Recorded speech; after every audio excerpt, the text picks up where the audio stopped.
7천, 1억 3천, 1억!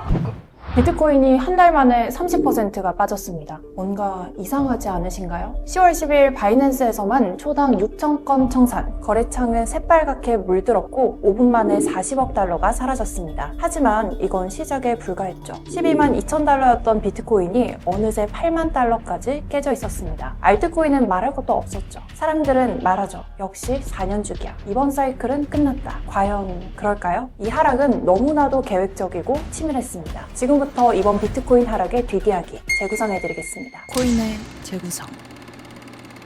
10월 10일 새벽 5시 미국은 중국과 관세 전쟁을 시작합니다. 트럼프의 이 한마디로 12만 2천 달러에서 순식간에 10만 달러까지 추락했습니다. 그날 시장 정말 이상했습니다. 새벽 5시 40분 갑자기 거래가 멈춘 듯 유동성이 대폭 줄었고 시장에 있던 돈이 대량으로 빠져나갔습니다. 결과는 처참했죠. 기관과 큰손들이 빠져나가면서 높은 레버리지로 버티던 롱 포지션이 전부 청산. 이때가 마침 억토보다 불장의 초입이다. 들뜬 분위기에 고배울 롱 포지션 이 많았거든요. 더 소름 돋는 건 하락 불과 15분 만에 다시 자금이 들어오면서 시장 90%가 회복했습니다. 이 정확한 타이밍, 누군가가 치밀하게 짜놓은 판이었습니다. 이날 바이낸스의 선물 포지션은 50억 달러가 청산되었는데 현물 거래량은 오히려 늘었습니다. 빚으로 단타하던 트레이더들은 사라지고 길게 보는 세력 자금이 현물로 들어왔다는 뜻이죠. 온체인 데이터를 보면 가격이 떨어질수록 비트코인을 사는 사람들이 많아진 걸 확인할 수 있었습니다. 장기 보유자들이 한 달 동안 40만 개를 팔았지만 그 물량은 곧바로 새로운 주인에게 흡수됐습니다. 이건 세력들이 허수를 제거하고 시장을 초기화하기 위함이었죠. 시장을 마음대로 조절하는 마켓 메이커. 그들은 누구일까요? 그들은 공포를 두려워하지 않습니다. 오히려 공포를 가격으로 계산합니다. 11월 5일 비트코인이 다시 한번 10만 달러를 깨고 9만 8천 달러까지 추락했습니다. 이 하락의 시작은 블랙록이 운영하는 IBIT 비트코인 ETF였습니다. 그들은 단 하루 만에 약 1억 5천만 달러 규모의 매도를 내놓은 거죠. 불과 하루 사이 비트코인 가격은 6% 급락, 암호화폐 전체 시장에서는 200억 달러가 증발했습니다. 10만 달러가 깨지자 포지션이 도미노처럼 청산됐죠. 바이낸스와 OKX의 청산금만 15만 달러가 넘어갔고 언뜻 보면 ETF 자금이 빠져서 생긴 하락 같았지만 이건 그들이 계획한 시나리오였습니다. 그 찰나의 순간 선물 시장과 현물 시장의 가격 차이, 이른바 베이시스 갭이 정확히 메워졌거든요.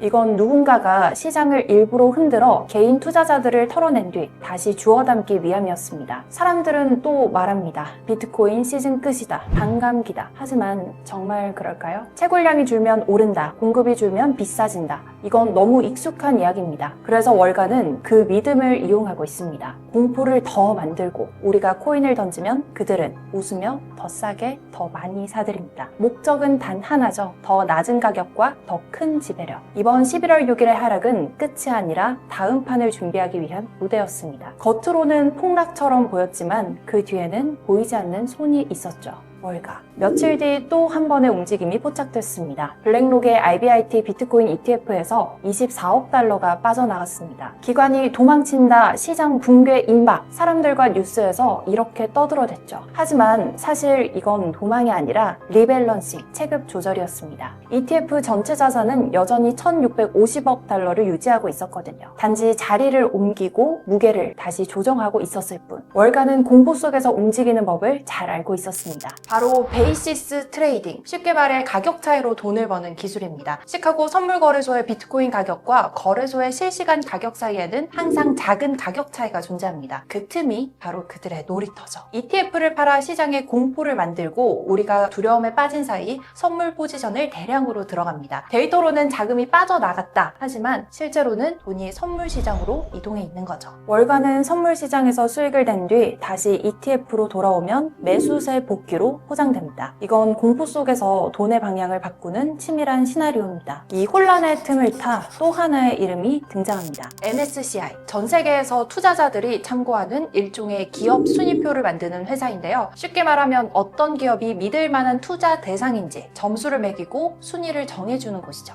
그런데 최근 JP모건이 한 가지 경고를 내놨죠. 마이크로 스트래티지가 내년 1월 15일 MSCI 지수에서 제외될 수 있다고 발표한 건데요. 이 말이 왜 시장을 흔들었을까요? MSTR은 단순한 IT 회사가 아니었습니다. 수십만 개의 비트코인을 보유하고 있는 고래였죠. 만약 MSCI가 MSTR을 지수에서 빼버리면 그 지수를 따라 움직이는 큰 펀드들이 자동으로 MSTR 주식을 팔게 됩니다. 그 규모가 무려 90억 달러, 약 12조 원이죠. 그러면 자연스럽게 주가는 떨어지고 비트코인에 들어올 자금줄도 시장도 흔들리게 될 겁니다. 하지만 마이클 세일러 MSTR의 CEO는 우리는 비트코인을 중심으로 새로운 금융상품을 직접 만드는 회사라고 강조했습니다. 그의 말대로라면 MSTR은 비트코인 기반 금융기업입니다. 자, 질문은 하나로 좁혀집니다. 진짜 기업인가? 아니면 비트코인 고래인가? 여러분들은 어떻게 보시나요? 11월 중순 조용하던 연준 내부에서 이상한 기류가 감지됐습니다. 정책금리를 더 중립적으로 낮출 여지가 있다. 뉴욕 연방준비은행 총재 존 윌리엄스가 말했습니다. 그는 파월 의장의 최측근이자 연준의 실무를 총괄하는 사람이죠. 이건 연준이 금리 인하 쪽으로 방향을 트는 신호였습니다. 실제로 같은 시기에 미국 재무부가 운영하는 정부 운영자금 계좌 TGA 계좌에서 500억 달러가 시장에 풀렸습니다. 이건 공식 발표 없이 이루어진 조용한 유동성 공급이었죠. 연준이 이미 내부적으로 금리 완화 준비를 시작했다는 뜻. 이제 파월의 손에 달려 있습니다. 우리가 또 기다리는 단어가 있죠. Assessed Purchase, 자산 매입. 이 단어가 FOMC 회의에 등장한 순간 양적 완화, 연준이 직접 돈을 풀기 시작한다는 신호입니다. 금리를 낮추는 건 잠깐의 처방에 불과하지만 자산 매입은 돈의 흐름 자체를 바꾸는 행동이죠. 연준이 국채나 채권을 다시 사들이기 시작하면 은행과 시장 안의 달러가 넘쳐나게 되죠. 그 순간 가장 먼저 반응하는 건 언제나 비트코인입니다. 과거에도 그랬으니까요.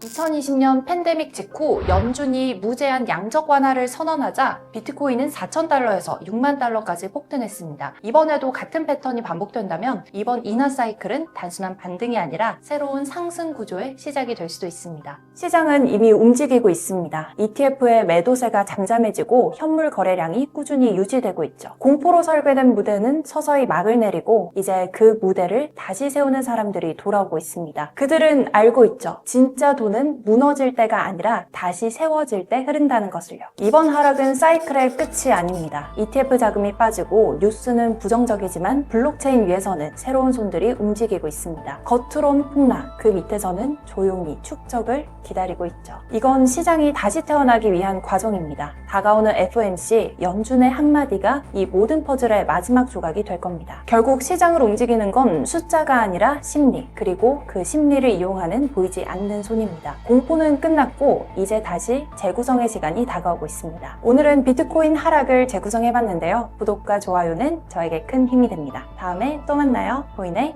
재구성.